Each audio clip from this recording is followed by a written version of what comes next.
Ya estamos de vuelta, seguimos en CNN Chile Radio y como les contábamos antes de la pausa, nos acompaña la senadora y presidenta del Partido Socialista, Paulina Bodanovich. ¿Cómo está, senadora? Bienvenida. Hola, muy buenos días, Buenos Sebastián. días. Gracias por acompañarnos. Bueno, senadora, partamos con el tema del día, que tiene que ver con esta agresión que sufrió ayer la ministra de Ciencia y Tecnología, Jimena Lincolao, allá en la Universidad Austral, en un episodio bien grave que se produjo allá. Sí, mira, yo venía ahora escuchando en una radio a Egon Montesino, el rector de la universidad, que señaló, bueno, obviamente yo creo que aquí bien transversalmente todos vamos a condenar los hechos de la agresión y de la violencia, no creo que sea justificable bajo ninguna condicionante. De hecho, ayer en el Senado todas las bancadas se pronunciaron en relación a esto al inicio de la sesión y creo que merece una condena. Pero también escuchaba al rector de cómo él valoraba a la ministra en su capacidad de diálogo, porque le preguntaban por qué estuvo, creo que como 2 horas estuvo dentro, sí. Claro. Entonces él decía que la ministra había querido conversar con los jóvenes, que se había entrevistado con algunos de ellos, que pese a todo digamos, la batahola que había, ella quiso conversar. Entonces, y después ella también lo reafirmó en la noche cuando dieron ese punto de prensa. Entonces, yo creo que aquí lo relevante, y también decía el rector que mañana tiene una reunión del Consejo Académico, no sé cuál es el nombre específicamente de la universidad, pero donde van a tener también un análisis de esto y obviamente que van a tomar las determinaciones que correspondan en relación a... Eso decía la universidad ayer. Sí. Claro, a quienes organizaron esto, que va a haber sanciones. Yo creo que ahí tiene que haber una investigación. ¿Corresponden esas sanciones, a su juicio? O sea, tiene que haber una investigación, un procedimiento racional y justo, digamos, de investigación, sumario, no sé qué tipo de investigaciones, y obviamente las sanciones que correspondan. Porque, mire, lo que no puede pasar es que caigamos en una cultura de la cancelación, donde no se puede conversar, donde no se puede dialogar. Y obviamente hay una legítima protesta que creo que está... Por ejemplo, antes de ayer, los estudiantes de la Federación de la Universidad de Talca, en mi región, protestaron, marcharon, organizaron una larga caminata por la ciudad. El llamado fue a la movilización pacífica, así fue, y yo felicito esa acción de poner en los temas de los estudiantes, poner los temas ante las autoridades con un pliego de posiciones donde ellos expliquen cuál es su posición. Me de la manera que corresponde, digamos. Legítimo. Pero lo que no me parece legítimo es la agresión ni la violencia en ninguna Senadora, forma. ¿y usted ve este episodio de lo que ocurrió con la ministra Lincolao como un hecho aislado solamente o como una señal de algo más profundo? Mire, yo creo que perjudica bastante el ambiente ya. El ambiente está muy crispado. Creo que el gobierno va a cumplir un mes. Es un gobierno que ha resultado bastante sordo, donde no hay capacidad de diálogo ni siquiera con la propia derecha. Y por eso, por ejemplo, el proyecto llamado de Reconstrucción Nacional no ha entrado al Congreso, y no ha entrado no por culpa de la oposición, no ha ingresado porque no han sido capaces de escucharse dentro de lo que es el oficialismo. Hay un quiebre allí entre Renovación... ¿Un quiebre, dice usted, derechamente? Por supuesto, porque ¿cómo usted explica que un proyecto que es la ley de las leyes, como la han anunciado, la madre de todas las batallas, bueno, y todos estos nombres que se ponen en la prensa, no ingrese a debate? Porque no hay un diálogo entre el oficialismo. Y eso es complejo. Yo ayer le pregunté a algunos colegas de derecha qué traía el proyecto, y no sabemos. No saben todavía. Claro, entonces hay una falta de diálogo del gobierno, no solo con la oposición. Y yo ayer, Sebastián, en la Comisión de Hacienda que integro ahora y por los próximos 4 años, hablé con el ministro, o sea, no hablé, sino que...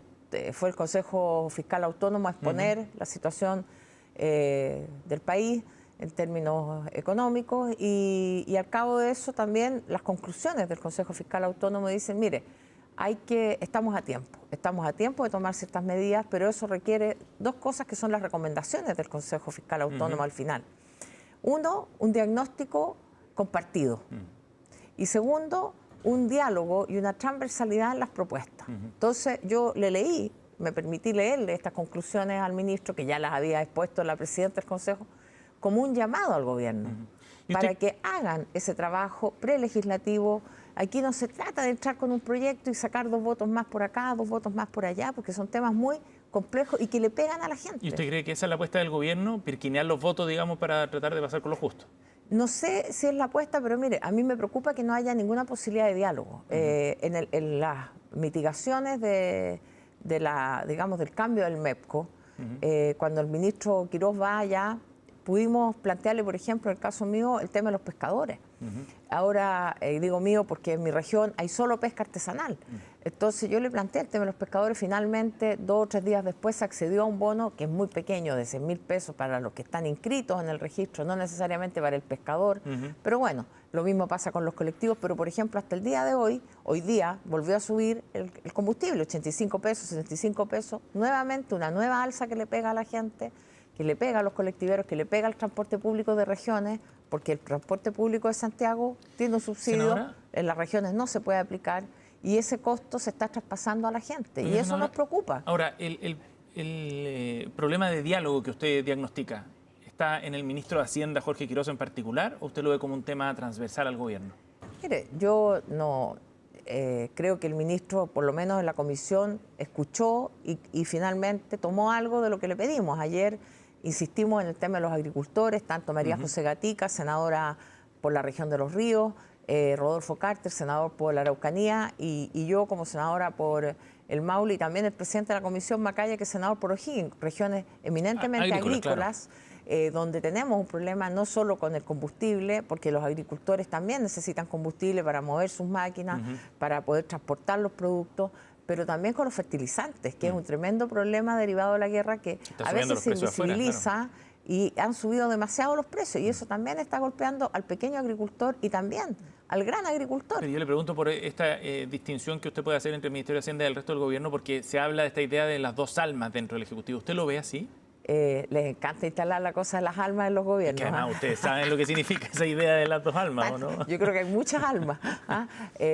No, pero mire, creo que lo que uno ve es una dupla con una experiencia política importante, que es la del ministro Alvarado con el ministro García, con un estilo más dialogante, más político, podríamos decir, de mayor conversación, y un estilo más ejecutivo, podríamos decir, digamos, más impositivo de parte del ministro de Hacienda. Ahora, convengamos que ningún ministro de Hacienda es muy dialogante, porque obviamente las necesidades son ilimitadas, los recursos son limitados.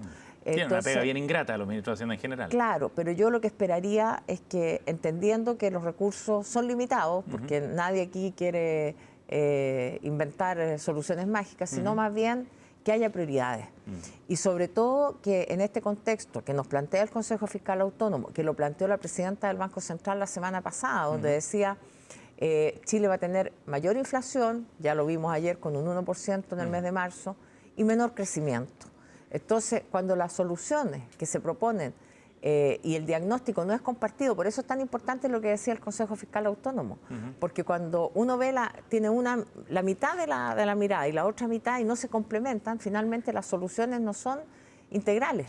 Está bien, pero el Consejo Fiscal Autónomo llama probablemente a esas miradas compartidas para que sean sostenibles en el tiempo las medidas que se vayan adoptando, pero bien claro también en su diagnóstico respecto a la situación fiscal que tiene Chile y al estrés fiscal. Sí, hay un estrés fiscal que nosotros... Entonces le da la razón a Jorge Quirós de alguna manera. Es que mire, desde el año 2008 que lamentablemente el país va en una senda en que no tiene el crecimiento que se esperaría, donde ha habido que recurrir a los activos y por lo tanto evidentemente no es digamos, la situación donde uno podría esperar mucha más temas, pero aquí todavía hay un espacio porque, por ejemplo, se compara a Chile en este mismo informe con Israel, con Estonia, son países con realidades distintas. Nosotros somos un país que todavía tiene capacidad de endeudarse, que tiene capacidad, y yo escuché ayer al ministro en algunas cosas que planteó que me parecen razonables, como buscar liquidar ciertos activos, en fin. La venta de terreno, eventualmente. Bueno, puede ser,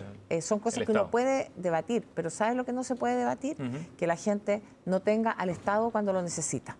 Porque aquí también, y no hay que ser ciegos para esto, hay una mirada ideológica desde el gobierno de ausencia del Estado. Cuando se habla de libertad, no es la libertad como un concepto abstracto, es que no haya regulaciones, que se termine con la llamada permisología. ¿Hacia allá va el gobierno? Bueno, es con lo que se ha planteado, si esto tiene muchas aristas. Entonces, Lo que nosotros quisiéramos es que se entienda también que cuando hay restricciones o hay normas es porque el Estado sin normas y una sociedad sin normas finalmente termina avasallando a otros y termina con casos como lo que pasó con los cerdos en Freirina, donde la comunidad tenía una empresa que hacía y deshacía y que la sufrían las personas. Entonces, nosotros no queremos que el costo del crecimiento ni el costo de las medidas económicas le peguen a las familias. Queremos crecimiento, por supuesto, Sebastián, si nadie puede estar contra aquello, pero el costo de ese crecimiento y la implementación de las medidas también tiene que ser graduales. Y no había un exceso de ideología, dice usted, en esta medida. Por supuesto, hay una mirada ideológica cuando se plantea que no hay plata. Si tú dices no hay plata, ¿qué quiere uno cuando no tiene plata? Ganar más, recaudar más en este caso. Entonces, no hay plata, entonces, entre comillas, bajamos los impuestos. No es coherente. A las grandes empresas. Claro, no es coherente el diagnóstico con la conclusión o con la medida que se pretende tomar, porque esa rebaja de impuestos no es finalmente... puede hacer más competitivo el mercado, claro, puede traer inversión extranjera, pero está acreditado y hay evidencia que eso no es automático, ese crecimiento, para que compense la baja de los impuestos. No se alcanza a compensar con la recaudación extra que genera el crecimiento. Así es. Entonces, si tú bajas los ingresos, finalmente, ¿dónde se va a producir esa rebaja? ¿A quién le va a pegar? A la gente, porque finalmente es ahí donde vamos a tener menos subsidios de vivienda, donde vamos a tener menos prestaciones de salud, o donde vamos a tener menos gratuidad, como ya lo anunció el gobierno, o menos seguridad, que finalmente dio pie atrás en esa medida, que significaba menos carabineros en la calle, porque el ahorro en seguridad impactaba el subtítulo 21, es decir, remuneraciones. Claro, pero finalmente la revierten porque se armó un revuelo desde todos los sectores, incluida la derecha. Sí, lo mismo pasa con la rebaja de contribuciones que se ha anunciado, donde todos los alcaldes de izquierda, de derecha, de centro, independientes, todos están en contra. Y no están en contra porque quieran oponerse porque sí, sino porque el Fondo Común Municipal se alimenta de esas contribuciones, de aquello, y en el país los que pagan contribuciones siendo adultos mayores son muy pocos y son los de más altos ingresos y de propiedades muy caras. Estamos con la senadora Paulina Bodanovich aquí en CNN Chile Radio. Senadora, y en ese sentido, ¿cómo ha visto usted este inicio legislativo del gobierno en esta última semana? Lo de las bencinas fue un episodio bien particular, pero luego ya esta semana ha tratado de retomar el asunto con la presentación, por ejemplo, de estos proyectos en torno a escuelas protegidas para abordar el tema de la violencia dentro de los colegios. Pronto vendrá ya también esta ley de reconstrucción nacional, como la ha definido así el gobierno. ¿Cómo ve esa estrategia? Mire, con bastante improvisación, porque cuando finalmente se empieza a reaccionar con proyectos de ley que no están bien hechos. Mire, yo estoy de acuerdo en que... ¿Cuál no está bien hecho? Tienen problemas de técnica legislativa. Cuando usted habla de inmediaciones, por ejemplo, ¿qué es una inmediación? ¿Cómo aplica eso el tribunal? Finalmente son normas que se hacen como para hacer el punto político. Yo lo entiendo, estoy de acuerdo. Y estoy de acuerdo en que hablemos en serio de la seguridad, porque hay un tema que es comunidad educativa, un tema de ley de convivencia escolar que ya se aprobó, pero hay un tema de seguridad distinto, que se debe abordar como un problema de seguridad, no solamente de comunidad educativa, y que trasciende también lo punitivo y trasciende el espacio de la escuela. Usted puede poner un portal al entrar al colegio, por supuesto.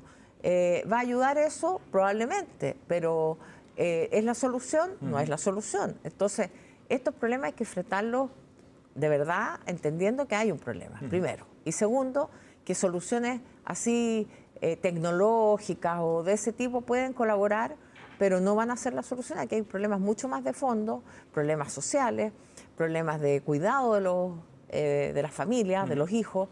Entonces, cuando escuchamos que se van a poner portales, pero en paralelo se quiere cuestionar la implementación de las 40 horas, bueno, pueden poner todos los portales, pero si los niños están solos en sus casas y los padres no pueden llegar a hablar y a conversar con ellos, es difícil que el portal haga la pega de un papá. Senadora, ahora, respecto a ese proyecto en particular, ¿usted qué opina respecto a la idea de restringir el acceso a la gratuidad para aquellos alumnos que cometan delitos o faltas o por hechos de violencia dentro de los colegios? ¿Qué es una de las propuestas? Yo creo que todo esto, bueno, está recién ingresado el proyecto, está en la Cámara de Diputados, sí.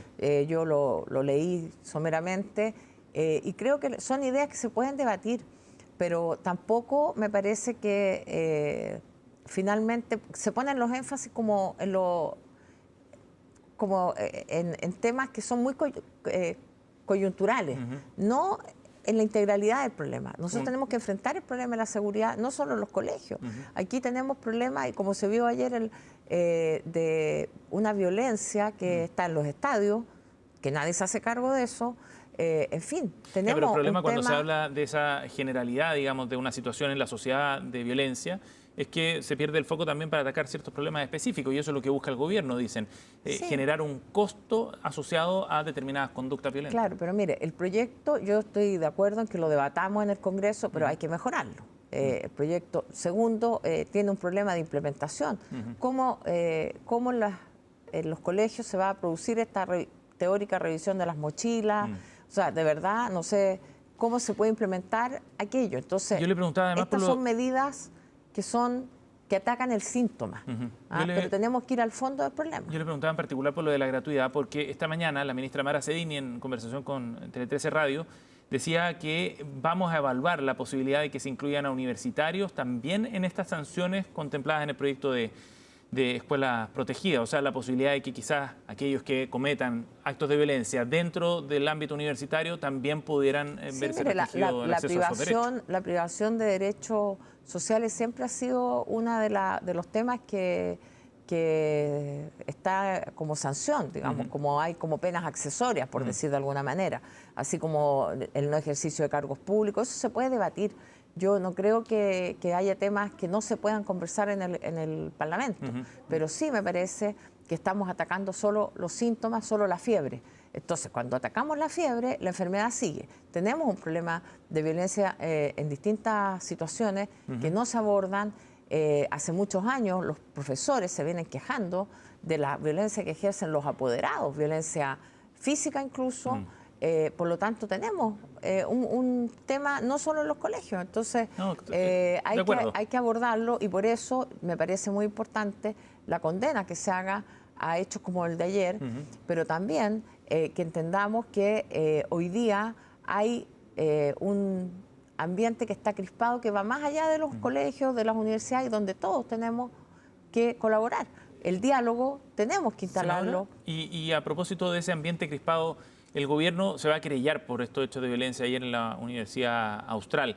¿Le parece correcto, dada la envergadura de lo que ocurrió, pero también de las consecuencias que eso puede tener? Sí, incluso el rector hoy día, como yo lo venía escuchando en la radio, decía que ellos iban a evaluar si se querellaban mañana en esta reunión que tienen del Consejo Académico. Sí. Aquí, claro, ejercer las acciones legales es lo que corresponde, probablemente, pero, insisto, me parece que si no abordamos esto con seriedad y solo con una improvisación, con hacer proyectos de ley que finalmente sabemos que no se van a poder aplicar, porque usted dice que el problema es las inmediaciones. Sin definir lo que es inmediación, ese proyecto es inaplicable, porque muerta. ningún tribunal lo va a poder aplicar. Entonces, hay que ser serios, y hoy día hay temas complejos para la gente. Un tema es la violencia, que hay que condenarla, por cierto, pero también tenemos que hacernos cargo en paralelo de los problemas que tienen las personas, de lo que está significando el mayor costo de la vida, no para echarle la culpa al gobierno, sino para que busquemos soluciones en conjunto, pero que el gobierno decida, de alguna manera, también escuchar lo que se le dice, porque enfrentar a un gobierno sordo también es muy complejo. Nosotros tenemos propuestas, tenemos ideas, tendrá que evaluarlas el gobierno, por supuesto. Ninguna idea que tenga costo fiscal la podemos patrocinar los parlamentarios, pero requerimos que el gobierno también lo haga. Pero en este caso, y vuelvo al tema de la rebaja de impuestos, es impresentable, y nosotros no vamos a estar bajo ninguna condición porque se rebajen los impuestos a las grandes empresas. Aun cuando se compensen. Es que nunca ha habido esa conversación, y habría que escuchar cuál es la propuesta, pero en las condiciones que se está planteando esto por la prensa, porque tampoco conocemos ningún tema, hay minutas filtradas que no sabemos si son verdaderas o no. Entonces, senadora, yo le digo, en las condiciones que se propone hoy día, rebajarle los impuestos a las grandes empresas, rebajarle los impuestos a las altas herencias, rebajarle los impuestos a las propiedades más caras de Chile, rebajarle impuestos finalmente a todas estas personas, que van a significar menor recaudación, y el resto, ¿dónde va a pegar eso? Senadora, le va a pegar a la clase media y le va a pegar a la gente que tiene menos recursos. A propósito Entonces, de esa propuesta, nosotros no lo vamos a permitir, ni no vamos a ser cómplices de empobrecer a los chilenos y chilenas. Senadora, estamos con Paulina Bodanovich aquí en CNN Chile Radio. A propósito de eso, ¿cuál va a ser la coordinación en la oposición? Esta semana ya han tenido reuniones, bueno, desde hace mucho tiempo, no es la primera, pero para coordinarse como sector opositor. ¿Usted ve un ánimo unitario dentro de la oposición? ¿Están todos en la misma línea o no? Mire, yo creo que los partidos políticos, y es legítimo que así sea, tenemos a veces distintas posiciones, visiones o énfasis. Pero sí, hoy día tenemos una convicción que es defender ciertos temas en conjunto por el bien de las personas. Entonces, podemos tener a lo mejor algunos énfasis distintos, pero no nos vamos a perder en que finalmente las medidas que se toman por el gobierno, que golpean a la ciudadanía, tenemos que buscar la forma de hacer una defensa para que no se apliquen o se apliquen. ¿Pero hay un ánimo de colaboración en la oposición también, en el trabajo legislativo o no? ¿O usted lo ve en algunos sectores solamente? Es que mire, esto de tratar de instalar que hay una oposición obstruccionista o de que una parte de la oposición es obstruccionista y que la otra es más blanda, son para meterle cuña a un sector que venimos trabajando hace muchísimos años en conjunto, que hemos gobernado juntos, no solo en el gobierno del presidente Boric, con la presidenta Bachelet, y desde que volvió la democracia. O sea, usted ve el mismo espíritu en todos los partidos de la oposición, digo, a la colaboración. No hay un espíritu per se obstruccionista, que es lo que se quisiera instalar por la prensa, pero tampoco un espíritu de colaboración frente a cosas que nos parecen que son impresentables. Nosotros no podemos ser colaboradores de malos proyectos de ley que le afectan la vida a los chilenos y chilenas.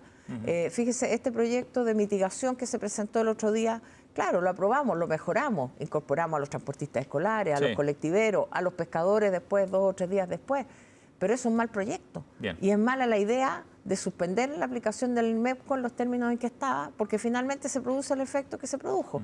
El alza de la inflación, se produce un alza en el precio de las papas. En el Maule subieron 130% las papas. De la UEF luego también. De la UEF, de los colegios, de las universidades. O sea, hay toda una cadena. Y por lo tanto eso es lo que queremos, que el gobierno entienda que nosotros representamos a la mitad de Chile y que esa mitad de Chile requiere ser escuchada. Senadora Bodanovich, gracias por haber venido al estudio de CNN Chile Radio. Muchas gracias. Muy amable. Nos vamos a ir a la pausa. 15 grados 6 décimas la temperatura a esta hora acá en Santiago, en la región del Maule, allá en Talca. Temperatura a esta hora cercana a los 18, 24 de máxima para el día de hoy allá en esa ciudad. Nos vamos a la pausa y volvemos de inmediato. Seguimos con Voces del Poder al regreso.